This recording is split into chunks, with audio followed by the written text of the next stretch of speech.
There was a man who woke up one morning and couldn't remember his own name.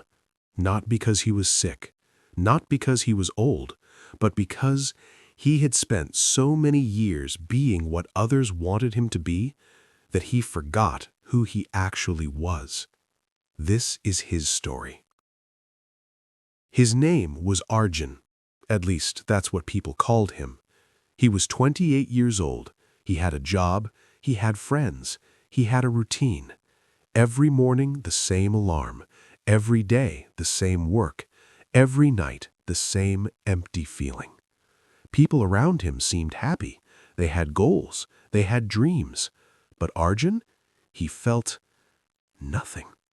He wasn't sad. He wasn't angry. He was just there, like a shadow walking through his own life. One day, his mother asked him, "What do you want, beta?" He opened his mouth to answer, but no words came out, because deep inside, he didn't know. He had no answer, not because he was confused, but because he had never asked himself that question. Days passed. Arjun started noticing something strange. At work, his boss told him what to do. At home, his parents told him what was right. His friends told him where to go, what to watch, what to think. And every single time, he just nodded. He never said no. He never said yes from his heart. He was living, but not deciding. One evening, he stood in front of the mirror. He stared at his own face, and for the first time in years, he felt like he was looking at a stranger. "Who are you?" he whispered. The reflection didn't answer. That night, he couldn't sleep. His mind was filled with questions. What do I actually like? What do I actually believe? If nobody was watching, who would I be? He realized something terrifying.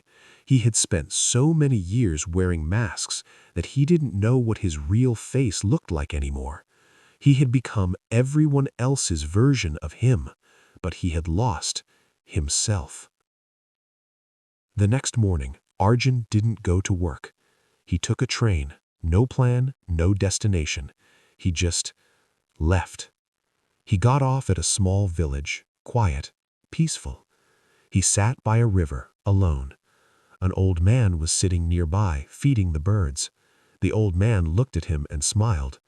"You look lost, son." Arjun nodded. "I am." The old man handed him a small, smooth stone from the river. "Hold this," he said. Arjun held it. "What do you feel?" the old man asked. "It's cold, heavy, rough on one side." The old man smiled again. "Good. You felt it. You described it. You didn't ask me what you should feel." Arjun looked confused. The old man continued. "Most people hold a stone and wait for someone to tell them if it's beautiful or not, if it's valuable or not. They forget they can feel it themselves." He paused. "You've been holding your own life the same way, waiting for others to tell you what it means." Those words hit Arjun like thunder. The old man stood up, ready to leave. "Your name is not what people call you. Your name is what you answer to from inside." And he walked away. Arjun sat there for hours. He thought about every decision he had made, every time he said yes when he meant no, every time he laughed when he didn't find it funny, every time he stayed quiet when he wanted to scream. He realized he wasn't weak. He wasn't a failure. He was just invisible to himself. He had given everyone else the pen to write his story, and now the pages were full of words that weren't his. But it wasn't too late. He could still pick up the pen. He could still write. That evening, Arjun returned home, but he was different. He didn't argue with anyone. He didn't explain anything. He just started choosing. He quit the job that drained him. He stopped meeting people who made him feel small. He started waking up and asking himself, "What do I want today?" Not what he should want, not what was expected, but what he wanted.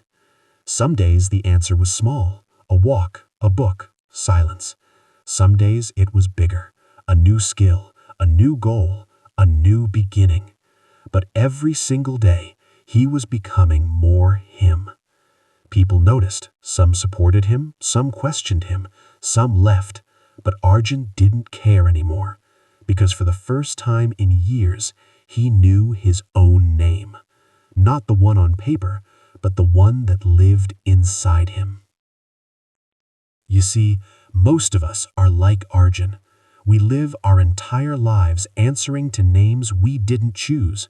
Good boy, responsible person, the quiet one, the strong one.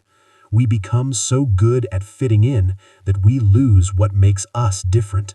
And one day we wake up and realize we don't even recognize ourselves anymore. But here's the truth. You are not lost because you don't know the way. You are lost because you've been walking someone else's path. Your name is not your identity. Your choices are. Your voice is. Your courage to say, "This is me," even when the world expects someone else, that is your identity. And the moment you remember that, you stop being a shadow. You become real. So let me ask you, do you remember your name? Not the one people call you, but the one your heart whispers when no one is listening. If you've forgotten it, it's okay. You can find it again,